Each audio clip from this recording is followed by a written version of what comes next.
Okay, this is the Generative Being Lab, and this is our fourth session. I'm going to be drawing from the Mastery of Empowerment, the article I sent out for a pre-read, and here we go. And I'm sharing this with you not just as a participant, but as a collaborator in the work with me. So I want to speak with you not just as an instructor, but as a founder, transmitting the architecture of the lineage that you are entering. Back in 1992, I wrote an early articulation of this work that I really didn't have the full language to express. But nonetheless, today, through adaptive terrain, I pretty much have everything I need to really name the deeper mechanics that were already present. But everything I'm about to share with you comes from that space, and it's not motivational. It is actually ontological. It is field mechanical. It's a kind of geometry of how human beings actually bring possibility into reality. So I want to get right down to what this thing about reality is all about. So back in the day, I would say that our interpretations of life shape our experience of life. So our interpretations, our stories about shape our experiences about life. And that was true, but incomplete. Today, I understand that what shapes our experience is the interaction between three fields: the cognitive field, which are the stories, the interpretations, the internal representations, but also the somatic field, the biological coherence, and the incoherence, the fragmentation that modulates our capacity, and the civic field, which is really the kind of the membrane or the texture of experience that determines what is socially possible. And when these fields are aligned, then reality bends to possibility, allows possibility to manifest. And when these fields fragment, reality resists. So this is the terrain you are learning to navigate. And one of the first tools is your power, your personal power. And that personal power comes from your ability to commit like commitment. And I'm going to kind of like break the word apart because it's really three sections. It's co, mit, and ment. Ment or mental, cognition. Mit to transmit, to move. Co, to move your mind with the thing. Can you hear it now? That's commitment. And in 1992, I wrote that commitment is what transforms a promise into reality. And I can tell you now, today, what that actually means, because commitment isn't like resolve, it's not discipline, it's not trying harder. Commitment is the act of stabilizing a possibility field. It's the act of stabilizing a field of possibility until it becomes structurally real. So commitment is what you bring your mind to, your speaking, your behavior to, in order to stabilize a possibility long enough for it to become structurally real. And when you commit, you create a pathway that I call a geodesic, that I call a human operator node geodesic, which is the shortest path through your terrain from the possibility that you are imagining, that you're bringing forth and manifesting it in your life. And once this path is established, your job is to hold coherence and let the universe handle the rest. That's why commitment feels different from preference. Preference is cognitive. Commitment is ontological at the level of who you are being in the matter. And when you can be that way, you can say stuff that ignites the field of possibility through a declaration. And a declaration is a use of language to call something into existence. In the old language, I would say that you declare your visions publicly. So I would say, you got to say this out loud to people, they can hear it. And I meant it, but I didn't yet really understand why. But now I can tell you. When you speak a possibility, you ignite the tri-field resonance. You ignite your breath, activates the somatic field. Your speech activates the cognitive field. Your audience activates the relational field. the civic field. And that's why declarations matter. Possibilities become real when spoken into a field large enough to hold it. Your voice is not merely communication, it is ignition. And you ignite with your integrity, with the fire of your integrity. This is the geometry of staying in the game, of never giving up, of all go, no quit. Back in the day, I would say this was the daily triumph of integrity over skepticism. It's when you've got cognitive integrity, when your story stays aligned with the truth of your body, when your somatic integrity stays, your body stays regulated, and in the civic integrity is when your relationships stay in the field of possibility, and skepticism is simply turbulence in the field. Integrity is the practice of stabilizing the path of the geodesic of possibility, moving from an idea to a fully manifested stable reality in your life. That's why integrity feels like power, because it is power. It's the power to choose a life, to choose what you're going to do with your life, to choose a game to play with your life, to choose the terrain of your life.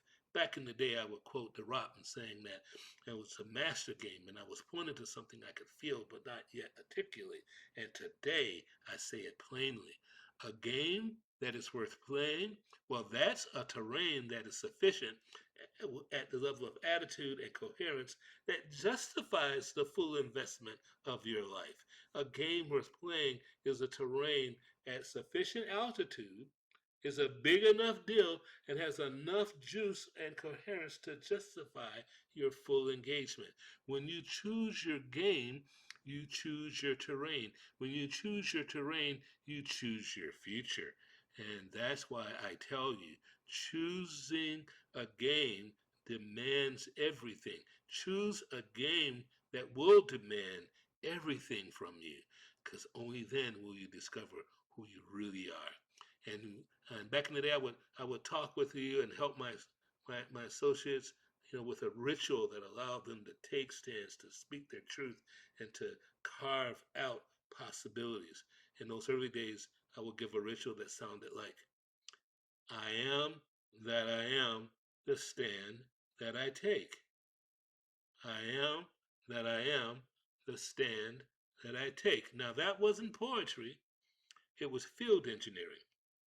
And when you take a stand, you declare the identity that will execute the plan, that will execute the geodesic, that will execute moving the possibility from where it is in language and manifest it in the well of your life. To declare the possibility field, to declare the mission field, to declare the decimal resolve to maintain coherence. This ritual is not merely symbolic, it's field mechanics. It's mechanical. It binds your identity, who you are being, to the possibility you are calling into existence.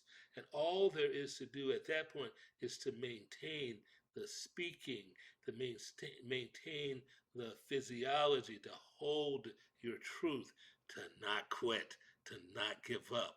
People quit. People quit on themselves. People give up. And that's not something you shouldn't do. Most people quit not because they lack will, but because they lose their coherence. And ATT, quitting is simply field drag. It's when the field drag overwhelms the geodesic. Field drag comes from fatigue and illness, comes your somatic turbulence, comes from cognitive turbulence. That's when you're making up excuses and you got all these stories about why it can't, why it couldn't, why it shouldn't, should, oughta, must, can't, woulda, coulda. Or civic turbulence, when the relationships around you break down and you withdraw. Your your job is not to avoid the turbulence. Now that stuff is going to happen. Field drag is going to happen, and your job is not to avoid it. Your job is to maintain coherence through it. Your job is not to avoid turbulence. It is to maintain coherence through it, and that's the difference between an amateur and a founder. Now, when you're in the midst of this thing, the relationships that we have become important because you and I can coach each other. And coaching allows for that second stabilizer to happen. It allows someone to come in and help you stabilize your coherence when you destabilize. When you fragment, coach injects coherence. When your narrative collapse, coaching helps you restore attitude. When your biology wavers, coach helps you self-regulate. A great coach doesn't comfort you. A great coach holds you to your possibility when you can't. A great coach holds your possibility with you when you cannot. A great coach holds your commitment to the commitment when you lose your commitment. The coach is there with a commitment to your commitment that will help you play at your intended altitude. And if you intend to play a game this big, you're gonna need a coach. If you're gonna deliver and actually accomplish something, you're gonna need a coach. And accomplishment is not merely goal set, goal met. It's an ontological completion. Back in the day, I would say accomplishment was having a sense of fulfillment, of things ending, finalizing, completing. Today, I'll tell you what accomplishment actually is. Accomplishment is the moment when a possibility field collapses into a durable reality. Accomplishment is the moment when a possibility field collapses or manifests in a durable, structured reality. It is the moment when the cognitive field stabilizes, the somatic field relaxes, the civic field acknowledges, the geodesic completes, the terrain is permanently altered. Accomplishment is not emotional satisfaction, and you might even enjoy it. However, it is structural transformation. So I'm inviting you into the game. I'm inviting you into the game of co-creating the the Adaptive Terrain Institute with me, the Generative Being Lab, any of the civic initiatives, all the generative systems that we're working on. We're working on them together, not merely collaborating, but as field multipliers. Our mastermind group is not just a team, but a multi-agent coherence engine. It helps to expand the field of possibility, reduce drag, and increase the stability of our work. And I'm choosing the collaborators in this work carefully, and I'm not just choosing any and everybody, but I am choosing field geometry, and now I'm choosing you. And I'm asking you to step in here with me and really do this work in this generative being lab. Really make this thing work for yourself. Read the articles, watch the videos, do the homework, challenge yourself, step into the lineage, be committed, hold your coherence, allow yourself to be coachable.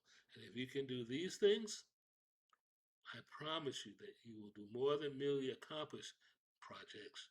You will change the world. So, when I wrote Quest for Excellence in 1992, I was pointing toward this moment. The language was simpler, but the truth was the same. Commitment stabilizes the field. Declaration ignites the field. Integrity maintains the coherence. Coaching augments the coherence. Accomplishment completes it. This is the mastery of empowerment. This is the architecture of empowerment. This is the geometry of transformation. And this is the lineage you are entering.